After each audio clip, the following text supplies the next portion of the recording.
ഇന്നിപ്പോൾ ഈവനിങ് സ്നാക്കായിട്ട് നമുക്ക് പക്കവട ഉണ്ടാക്കാം. അപ്പോൾ ഒരു വലിയ സബോള കേട്ടോ, അല്ലെങ്കിൽ ചെറിയ സബോള ആണെങ്കിൽ നമ്മൾ രണ്ടെണ്ണം എടുക്കുന്നത്. ഒരു അത്യാവശ്യം ഭയങ്കര വലിപ്പം, അപ്പോൾ ഞാൻ പിന്നെ ഒരെണ്ണം എടുത്തുള്ളൂ കേട്ടോ. അപ്പോൾ ആ ഒരു സബോളയിലേക്ക് ഒരു ചെറിയ സ്പൂണിൻ്റെ ഒരു മുക്കാൽ ഭാഗം ഉപ്പിട്ടിട്ട്, എന്നാൽ ഉപ്പിടുമ്പോൾ വളരെ സൂക്ഷിക്കണം കേട്ടോ, വേഗം ഉപ്പ് കൂടണ ഒരു പലഹാരമാണത്. അപ്പോൾ നമ്മൾ ചെറിയ സ്പൂണാണത്. അങ്ങനെ ഈ ഉപ്പിട്ടതിന് ശേഷം നന്നായി ഇളക്കി കൊടുക്കാം. എന്നിട്ട് അതങ്ങോട്ട് കുഴഞ്ഞ പോലെയാവണം നമ്മുടെ സബോള കേട്ടോ.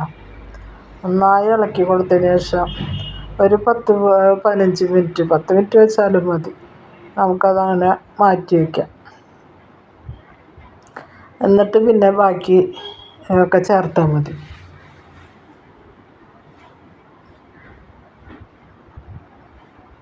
ഇപ്പോൾ നന്നായി അത്യാവശ്യം കുഴഞ്ഞ പോലെ ഉണ്ട് കണ്ടോ, അതിലൊക്കെ വെള്ളം വന്നു. അതുപോലെ നമ്മൾ തിരുമ്മി കൊടുക്കണം. ഇത് നമ്മളൊരു 10-15 മിനിറ്റ് നമുക്കത് മാറ്റി വയ്ക്കാം. അപ്പോൾ അതിന് ശേഷം എടുത്തപ്പോൾ അത്യാവശ്യം വെള്ളമൊക്കെ അതിലുണ്ട് കേട്ടോ. അപ്പോൾ നമുക്ക് ചേർക്കണമെങ്കിൽ കുറച്ചൊരു സ്പൂണോ 2 സ്പൂണൊക്കെ ചേർക്കാം, നമുക്ക് കുഴപ്പമൊന്നുമില്ല. ഇപ്പോൾ ഒരു 3/4 സ്പൂണ് ഇഞ്ചി, പച്ചമുളക്, വേപ്പില ചതച്ച് ചേർത്തിട്ട്, പിന്നെ 1/4 ടീസ്പൂൺ മഞ്ഞൾപ്പൊടി, ഒരു 3/4 ടീസ്പൂണ് കാശ്മീരി മുളക് പൊടി, ഒരു 1/2 സ്പൂണോളം കായപ്പൊടി, ഒരു ചെറിയ സ്പൂണെന്ന് പറയാൻ വേണമെങ്കിൽ അത്രയും കായപ്പൊടി ഇട്ടിട്ട് അതൊന്നും കൂടി മിക്സ് ചെയ്യാം. എല്ലായിടത്തും ഒന്ന് എത്തണ വിധത്തിൽ മിക്സ് ചെയ്തതിന് ശേഷം പിന്നെ നമുക്ക് പൊടികൾ ഇട്ടെടുക്കാം.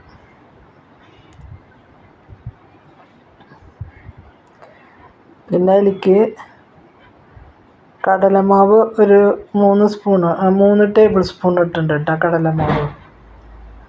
പിന്നെ 2 ടേബിൾ സ്പൂണ് നൈസ് പത്തിരിപ്പൊടി, നമുക്കത് ഇട്ട് കൊടുക്കാം. ഒരു സ്പൂണ് ഇട്ടത് എനിക്ക് കാണിക്കാൻ പറ്റിയില്ല. അപ്പോൾ അങ്ങനെ 3 സ്പൂണ് കടലമാവ് ഇട്ടിട്ടുണ്ട്, ടേബിൾ സ്പൂൺ കേട്ടോ. പിന്നെ 2 ടേബിൾ സ്പൂണ് അരിപ്പൊടി, സ്പൂണല്ല കേട്ടോ, ടേബിൾ സ്പൂണാണ് ഞാനീ പറഞ്ഞു നോക്കാം. അതെല്ലാം കൂടി ചേർത്ത് കഴിയുമ്പോൾ നമുക്ക് വെള്ളം പോരായി വരും കുറച്ച്, അതായത് സ്വല്പം സ്പൂൺ കൊണ്ട് ഒഴിച്ച് കൊടുത്താൽ മതി കേട്ടോ. അപ്പോൾ ഇങ്ങനെ കിട്ടിയിട്ടുണ്ട്. ഇപ്പം നമുക്ക് കൈ കൊണ്ട് ഇട്ട് കൊടുക്കാം കേട്ടോ, വേണമെങ്കിൽ ഞാൻ സ്പൂൺ കൊണ്ട് ഇട്ട് കൊടുക്കാമെന്ന് വിചാരിക്കാം. സ്പൂൺ കൊണ്ട് ഇടാം, കൈ കൊണ്ട് ഇടാം, ഇട്ടെടുക്കാം. വെളിച്ചെണ്ണ തിളച്ച് വന്നിട്ടുണ്ട്. അപ്പോൾ അതിലേക്ക് ഇങ്ങനെ സ്പൂൺ കൊണ്ട് കുറേശ്ശെ അങ്ങനെ ഇട്ട് കൊടുത്താൽ മതി.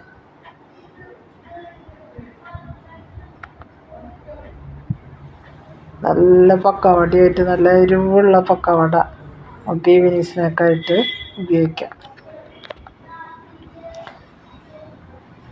അപ്പോൾ ഈ സീസൺ ഇങ്ങനെ ആയതുകൊണ്ട് നമ്മൾ കട്ടൻ ചായയിൽ കുറച്ച് ഔഷധങ്ങളൊക്കെ ചേർത്താണ് ചായ ഉണ്ടാക്കണം ഇപ്പോൾ.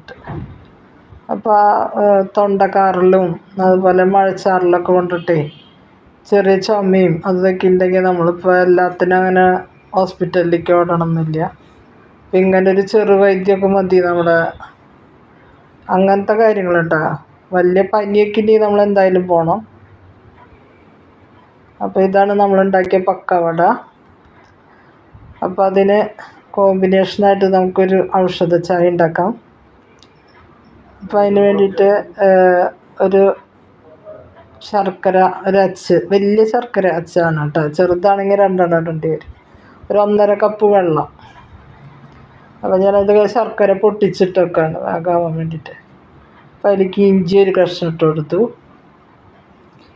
പിന്നെ കുരുമുളക് ചതച്ചത് ഇടണം. അപ്പോൾ അതൊരു കുറച്ച് ഒരു സ്പൂണ് കുരുമുളക് ചതച്ചാണ് ഇട്ട് കൊടുക്കുന്നുണ്ട്. അപ്പോൾ ഇഞ്ചിക്ക് പകരം നമുക്ക് ചുക്കിടാം കേട്ടോ.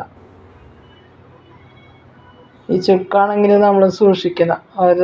ഇതിലിപ്പോൾ പുതിന എന്ന് പറയണ പനിനീർ കൂർക്കയുടെ ഇലയും തുളസിയുടെ ഇലയാണിത് കേട്ടോ. ഇതെല്ലാം കൂടി തിളച്ച് വരുമ്പോൾ നമുക്കൊരു സ്വല്പം ചായപ്പൊടി ഇട്ട് കൊടുത്താൽ ഔഷധ ചായ ആവും ചെയ്തു, വളരെ ടേസ്റ്റി ആയിട്ട് നമുക്ക് കുടിക്കുകയും ചെയ്യാം. അപ്പോൾ ഈവനിങ്ങിലൊക്കെ നമുക്ക് മിക്കവാറും ഇങ്ങനത്തെ ഉണ്ടാക്കി കുടിക്കുകയാണെങ്കിൽ നമ്മുടെ ചെറിയ കോൾഡും അതുപോലെ കൊക്കിയുള്ള ചുമയും ഒക്കെ ഇത് മതി. ഇതാണ് ഔഷധം. അപ്പോൾ എൻ്റെ ഹസ്ബൻഡിന് അതുപോലെ ചുമയുണ്ട്.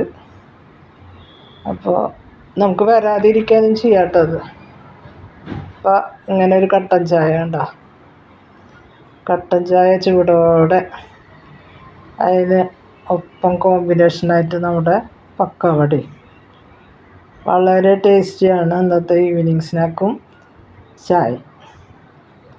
അപ്പോൾ നിങ്ങളെല്ലാവരും ഇങ്ങനെ ഉണ്ടാക്കി നോക്കുക.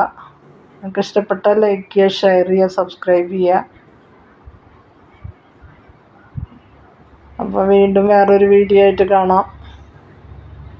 Thank you, by.